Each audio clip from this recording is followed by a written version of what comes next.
एक के बाद एक कई हमले किए जा रहे हैं। आज महायुद्ध के 28वें दिन हमले जारी हैं। एक के बाद एक कई हमले कीव में रशिया सेना की ओर से किए गए। रॉकेट और मिसाइल से हमले किए गए, जहां राजधानी कीव में ये हमले बहुत तेज किए गए। तस्वीरें इस वक्त टीवी स्क्रीन पर आपके सामने। हेलीकॉप्टर K-52 से अब तक कितनी तबाही मचाई गई है रूस की ओर से यूक्रेन में, वो तस्वीरें बार बार सामने आती रही हैं। एक बार फिर से ये एक और नई तस्वीर, ये रूसी टैंक को आप देख लीजिए। ये रूसी टैंक जब गर्जना करते हुए रास्ते पर निकलता है तो लोगों को डराता है, और ऐसे में ये जब हमला कर देता है तो भीषण तबाही मचाता है।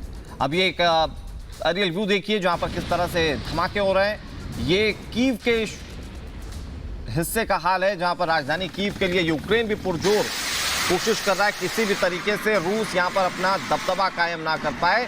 बावजूद इसके रूस किस तरह से तबाही मचा रहा है, तस्वीरें इस वक्त टीवी स्क्रीन पर आपके सामने हैं। ये हमले बहुत तेज हो चले हैं और हवाई हमलों पर खास तौर पर रूस का फोकस है ताकि वो ज़्यादा से ज़्यादा तबाही मचा सके। अब तक कई सैन्य ठिकानों को, सैन्य बेस को, जहां पर आर्टिलरीज होती हैं वहां, या फिर जहां सैन्य साजो सामान रखे गए होते हैं, अनाज रखे गए होते हैं, इन तमाम जगहों पर रूस के हमले जारी हैं। और जैसे ही उसे पता चलता है कि यहां पर किसी तरह की यूक्रेन की कोई गतिविधि जारी है, टारगेट करके हमला करना रूस शुरू कर देता है। और सिर्फ रूस के हमले इतने तक सीमित नहीं है, रूस इसके बाद रिहायशी इलाकों में बड़ी बड़ी इमारतों को भी निशाना बनाता है। सायरन बजना शुरू होते हैं और सायरन बजने के बाद शहर पर हमले शुरू हो जाते हैं, जिससे कि लोग दहशत में होते हैं। इधर एक और बड़ी खबर आपको बता दें, खार्किव से खबर, रूस की भीषण बमबारी यहां पर भी जारी है। कई इलाकों में आगजनी की घटना तक सामने आ गई।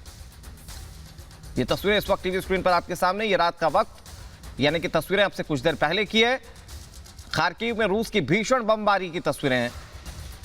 दूसरा सबसे बड़ा शहर है कीव और खार्किव। जंग दरअसल शुरू में माना जा रहा था कि इन्हीं दो बड़े शहरों को लेकर है। मौजूदा समय में खार्किव में तो इतनी तबाही मचा चुका है रूस, और ये तो दावा तक करने लगा है कि अब ये शहर उनके कब्जे में है।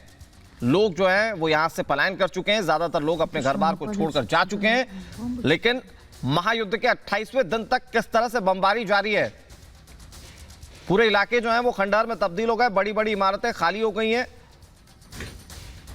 आप देख सकते हैं तस्वीरें जहां पर आग के लपटे और धुएं का गुबार, हालांकि रात का वक्त है तो वो धुआं शायद आपको ना दिखे, लेकिन आग के लपटे आप सीधे तौर पर देख पाएंगे। ये धमाके, और रिहायशी इलाकों में ये धमाके किए गए हैं। ये रॉकेट से जो हमले किए गए ये रिहायशी इलाकों में किए गए। सायरन बजना शुरू होता है, चाहे वो कीव हो, खार्किव हो, मारियुपोल हो या कोई दूसरा शहर हो। उसके बाद ताबड़तोड़ हमले शुरू हो जाते हैं। लोगों के पास बचने तक का मौका नहीं होता है। यूक्रेन तो कई बार ये कह चुका है कि हमारे आम नागरिकों की मौत, कैजुअलिटीज काफी ज्यादा हुई है। तो यूक्रेन के कई शहरों में मिसाइल अटैक किया जा रहा है। कीव में मिसाइल हमले अब लगातार जारी हैं, जैसा कि पहले भी जिक्र किया